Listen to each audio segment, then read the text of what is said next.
Hindi bababa sa 10 convicted drug lord ang handang tumestigo laban kay Senador Leila de Lima kaugnay ng bentahan ng iligal na droga sa New Bilibid Prison o NBP. Ayon kay Justice Secretary Vitaliano Aguirre, nagbigay na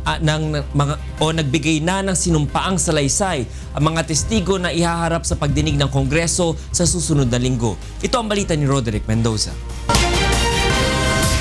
Nakahanda na ang mga testigo ng Department of Justice na haharap sa pagdinig ng Kongreso sa susunod na linggo tungkol sa talamak na bentahan ng iligal na droga sa New Bilibid Prisons. Ayon kay Justice Secretary Vitaliano Aguirre, voluntaryong nagbigay ng salaysay ang 10 hanggang 12 high-profile inmate na magdatawid kay de Lima.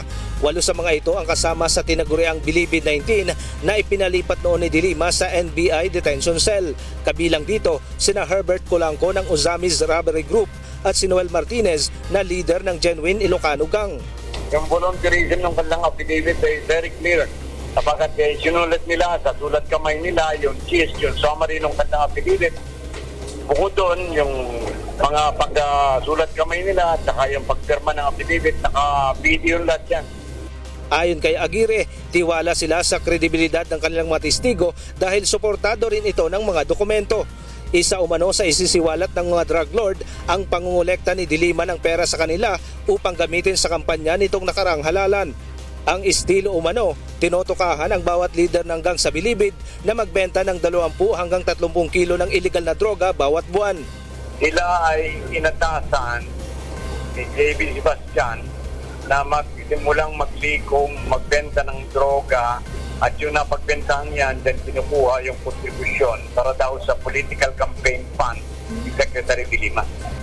8 beses umanong nagpunta si de Lima sa kubol ng drug lord na si JB Sebastian at kung minsan ay nakadisguise pa ito.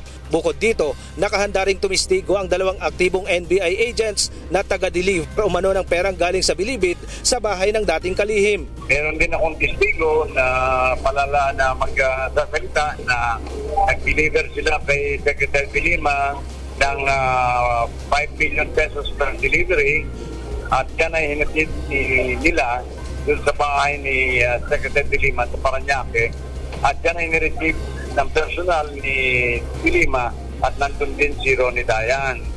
Hindi pa masabi ni Secretary Aguirre kung magkano ang perang natanggap ni de Lima mula sa mga drug lord. Samantala, inaprubahan ng Department of National Defense ang hiling ni Aguirre na paglaanan ng lugar sa detention facilities ng AFP ang 8 testigo labang kay Senador Leila de Lima. Nilinaw ng DND na ang Bureau of Corrections ang may pananagutan sa pagdadala ng mga nasabing inmate.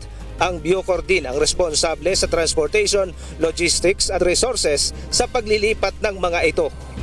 Defense Secretary Delphine Lorenzana has favorably acted on the request of Justice Secretary Vitaliano Aguirre II to provide space for inmates who will be transferred from Bureau of Corrections facilities to facilities under the Armed Forces of the Philippines.